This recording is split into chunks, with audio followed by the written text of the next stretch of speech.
figured I would do a live check-in for those guys that are on the YouTubes right now. Basically, what I'm doing is I'm cooking a comparison video I'm doing a YouTube video, which is a comparison between both styles of smoke slingers. We have a full-size direct heat smoker, which you can put in what I call offset mode. And I've got my Liberty 94 smoker as well, which is our offset. And what I'm doing is I'm testing if I can get the same results on both cookers with cooking nearly identical briskets. So as you all know, there's probably no briskets anywhere that are identical. But anyway, we're gonna give her heck and see what we can do here. Is anybody in there? Let's check in. See somebody watching. It's noon 30 on Sunday here, just so you know, when I'm doing this video, if you're watching it on the replay. And we're gonna walk outside here in just a minute. So I started this cook about, I don't know, 6 o'clock is when I got out of bed, walked straight out to the garage and got the pits lit and started trimming briskets. I didn't trim them last night or anything, no injections, no nothing. I just basically went for it. So anyway, let's walk outside. I put them on. They started actually cooking at 8 o'clock. So I'm gonna walk out here.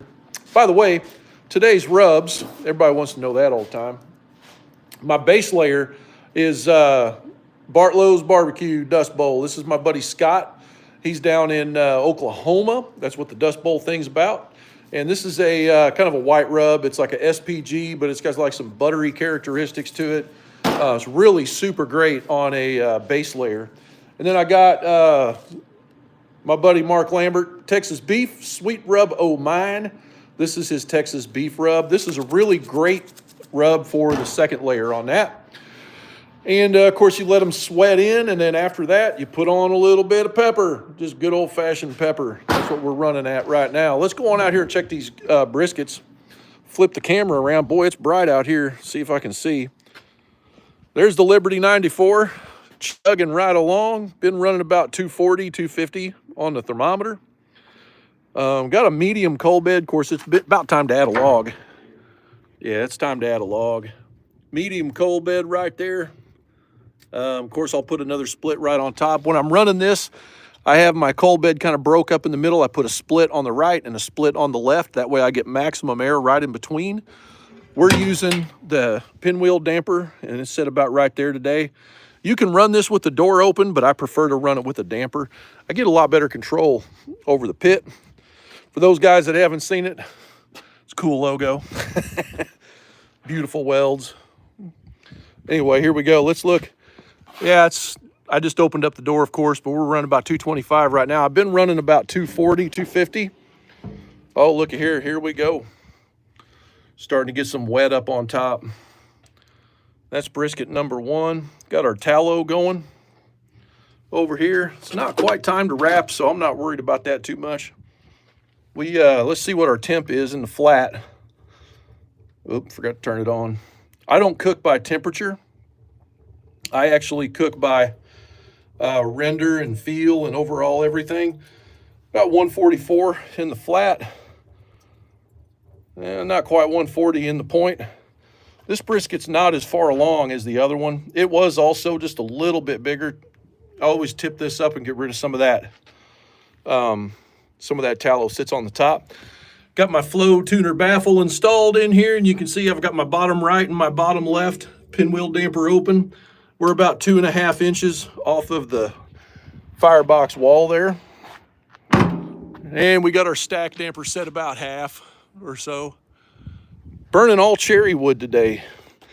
This one here, it's definitely time for a split on here. Temperature just fell. We're running this in offset mode. And break up our coal bed here just a little bit. Resurrect our coals. I've been in there playing around on the computer. That's what's going on. Anyway, we're burning wood directly on the bottom today. I took my left and right rails out so that I could burn this wood directly on the bottom. I've got my right side over here, which has got my splits in it, and I'm keeping those preheated over there because it's hot in there. And I'm going to split that before I put it on, just split that right in half. We're trying to run this one here around 200 is what I'm doing, is my target on this. And I'll show you offset mode after I show you the brisket. Look at that thing. Got a little bit of a weird fat spot right there on top of the point. Get on this side. There you go. We're collecting our rendering down here in the bottom. Let's see what our temp is. Tracking right along. This one here, it did get up pretty hot, pretty fast when I first put it on. And what I did, I was cooking about 250 when I started. And I started to get quite a bit of color right here on this edge. And that's why I put the blocker log on. That's a good trick for those guys that don't know about it. What that does, I'll go to the other side and show you, but it kind of ramps everything up so it doesn't hit. We're in offset mode, so we're exhausting out this side. And you can see my smoke rolling up from that other side there.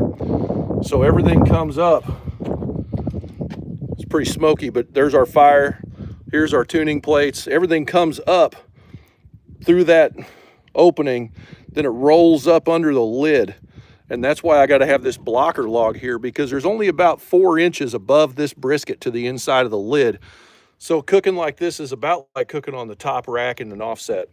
So we're getting this ramp going. So all that intense heat and everything comes up and glides over the top. And then we got to spin down a little bit so we're getting that same barbecue weather. But really happy with that. See what our flat is here. About 143. So we're about neck and neck right now on both cookers. The goal is to get the same tenderness and texture on this brisket and render and bark and all that as I'm getting on the offset. So anyway, spin this back around here. I don't know if I can see comments on here. See if I can find a way to see the comments here. Welcome to live chat. Remember to guard your community. I did that already. I don't know if anybody's saying nothing or not. For some reason, my phone never shows me the comments. But anyway, that's kind of what's up. I'm going to put a log on. I guess I could do that. There's Chris. Hey, what's up, Hojo? How you doing, man? Good to see you guys. Let me get the split and put that on the offset over there. Hello, Tolls. How you doing? Anybody got questions about what I'm doing? I don't know if you're popping in late or if you saw. Basically, we're doing a comparison today of, let me switch this here. You can see what I'm doing instead of looking at my nostrils. Break up my coal bed here just a little bit. I do that when I want to get this temperature up.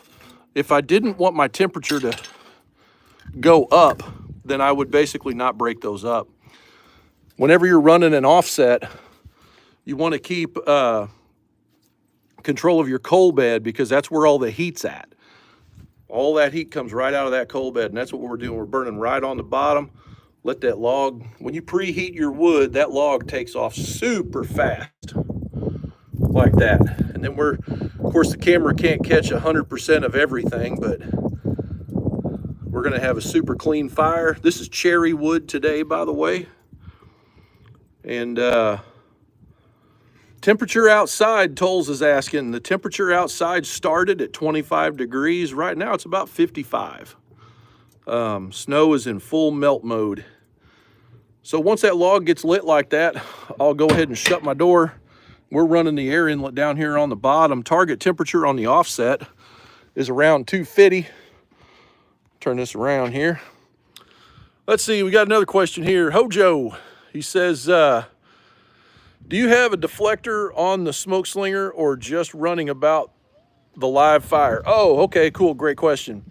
Yeah, so the goal with this pit right now, we're comparing offset to offset mode on the smoke slinger. This thing is like a Swiss Army knife or a Gerber multi-tool. You can switch it around however you want. And so, hey, what's up, Dustin? El Presidente is in the comments there, guys.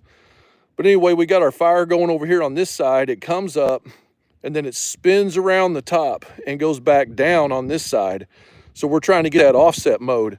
So what we did with our tuning plates, we've got tuning plates in here that you can move and put gaps between them all the way across. And I pulled 3 of them out on this side.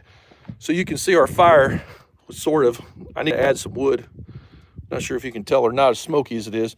I need to add some wood down there now. It's get my coal bed fixed.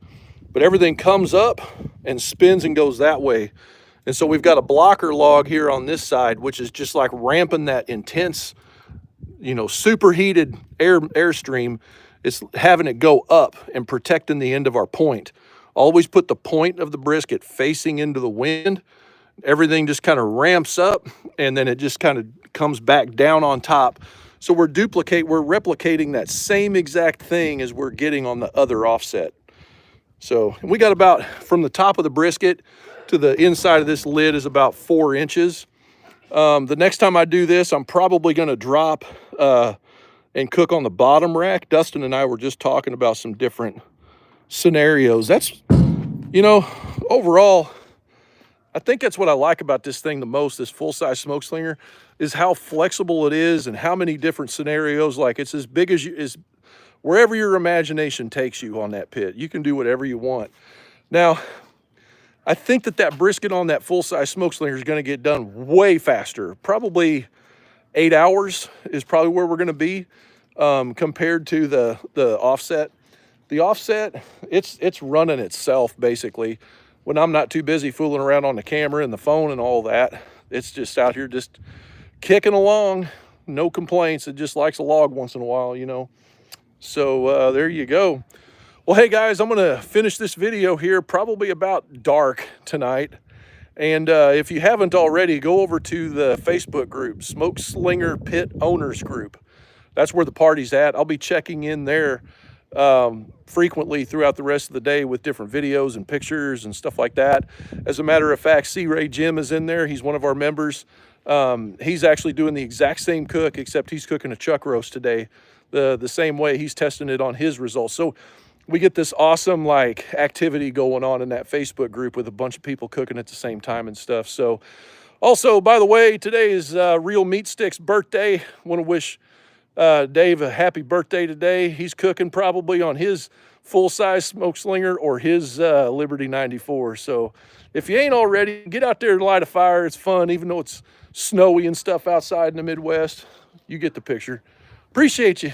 Oh, hey, don't forget, tomorrow night at 7 p.m.